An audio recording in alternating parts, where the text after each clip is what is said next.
वयोगटामध्ये आहात सगळेजण की प्रत्येकाला एक स्काय इज द लिमिट अशा वातावरणामध्ये तुम्ही आहात. परंतु स्काय इज द लिमिट हे ज्या वेळेला बोललं जातं त्यावेळेला त्याची दुसरी बाजू अशी पण असते की भरकटण्याची फार मोठी शक्यता असते.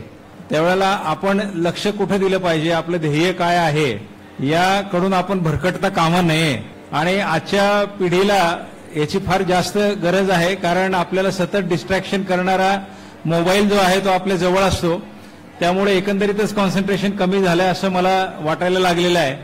एक महत्वाची गोष्ट तुम्हाला या निमित्ताने मला सांगायची की आज करिअरच्या दृष्टीने ज्यावेळेला आपण विचार करतो त्यावेळेला बऱ्याच जणांचा मनामध्ये संभ्रम असतो की आपण काय केलं पाहिजे, आपल्या आयुष्याला नेमकं आपण कशासाठी बनलेलो आहोत हे खूप उशिरापर्यंत लोकांना कळत नाही.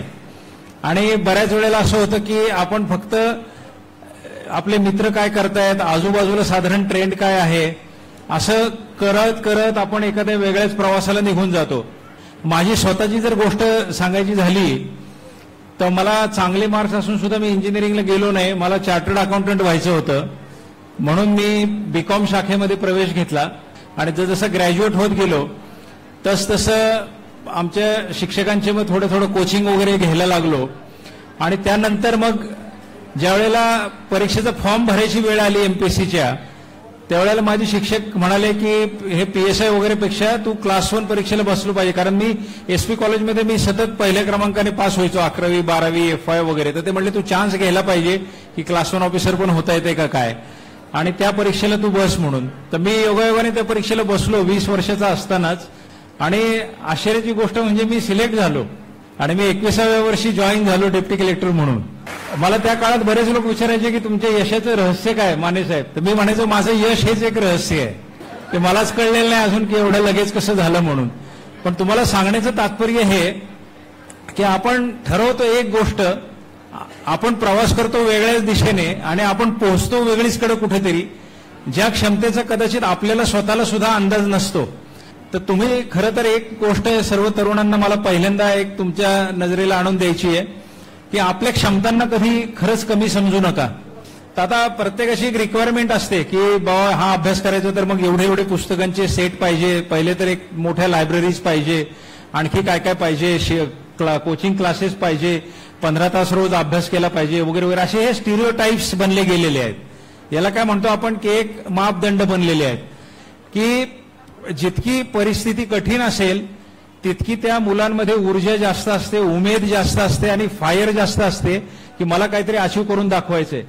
म्हणून ही उमेद आपण जपली पाहिजे, अजिबात इकडच्या तिकडच्या आकर्षणांना बळी न पडता आणि वाहवत न जाता, किंवा ही पण भावना न ठेवता की आता दुसऱ्याच्या घरामध्ये 50 पुस्तकं आहेत आणि आमच्या घरामध्ये 5च पुस्तकं आहेत, किंवा अजून वेगळं कुणीतरी कोचिंग घेतोय किंवा आम्हाला ते कोचिंग मिळत नाहीये, किंवा आम्ही एका खेड्यामध्ये अभ्यास करतोय, कोणीतरी मोठ्या शहरामध्ये अभ्यास करतंय. हे केवळ मी स्पर्धा परीक्षांबद्दलच बोलतो असं नाही, सर्वच गोष्टींना हे लागू आहे. तुम्ही जर दुसऱ्यांच्याचकडे बघून जर का आपलं स्वतःचं व्हॅल्यू जर ठरवणार असाल तर आयुष्यात तुम्ही कधीच मोठे नाही होऊ शकणार, ह्याची गॅरंटी आहे. आणि हे सांगत असताना मला दुसरा हा पण संदेश द्यायचा, आज ज्या कुठल्याही ठिकाणी जातो मी तरुणांशी बोलतो तर बहुतांश लोकांना स्पर्धा परीक्षांचं खूप प्रचंड वेळ लागलेला आहे. आता तुम्ही जर बघाल की जागा किती असतात आणि मुलं किती बसतात याचं जर गुणोत्तर काढलं तुमच्या असं लक्षात येईल की कुठेतरी 500,000च्या आसपास जागा असतात, मुलं बसतात काही लाख. त्यामुळं 99% मुलं त्यावेळेला सिलेक्ट होणारच नाहीयेत, मुलं मुली. मग ते काय करणार आहेत पुढं. बऱ्याचदा असं होतं की लोक रिपीट बसतात, पुन्हा परत बसतात, पुन्हा परत बसतात आणि 3-4 वर्षानंतर अशी वेळ येते की मग डोकं चालेन असं होतं आणि त्या मुलांना किंवा त्या सर्वांना असं वाटायला लागतं की आता आपला काही उपयोगच नाहीये. तर हा एका परीक्षेने एवढा काय खरं पर्सनॅलिटीमध्ये बदल होत नसतो बरं का, माणूस आहे तसाच राहतो, परंतु ते मोठेपणा तो आपल्यावरती आपोआप थोपवला जातो.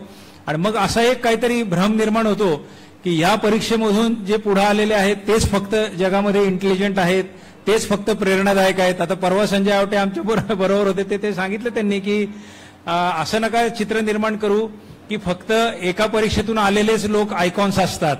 त्यामुळे आपली नोंद समाज आणि इतिहास काय घेणार आहे हे आपलं आपणच आता ठरवायचे की कुणीतरी होते आणि कुणीतरी होऊन गेले, ही नोंद आपल्याला करायची आहे का भले चिमणीची होईल पण ती त्या आग विझवणाऱ्या चिमणीची नोंद आपली कशी होईल याकरता जर आपण प्रयत्न केला तर मला वाटतं आपण चिमणी पण नाही राहणार, आपण सगळी आग सुद्धा विझवू शकू.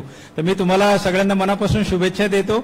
आपले सगळे उपक्रम यशस्वी होत, एक चांगली सिनर्जी आणि एनर्जी सगळ्या मुलांनी आपसामध्ये तयार करावी.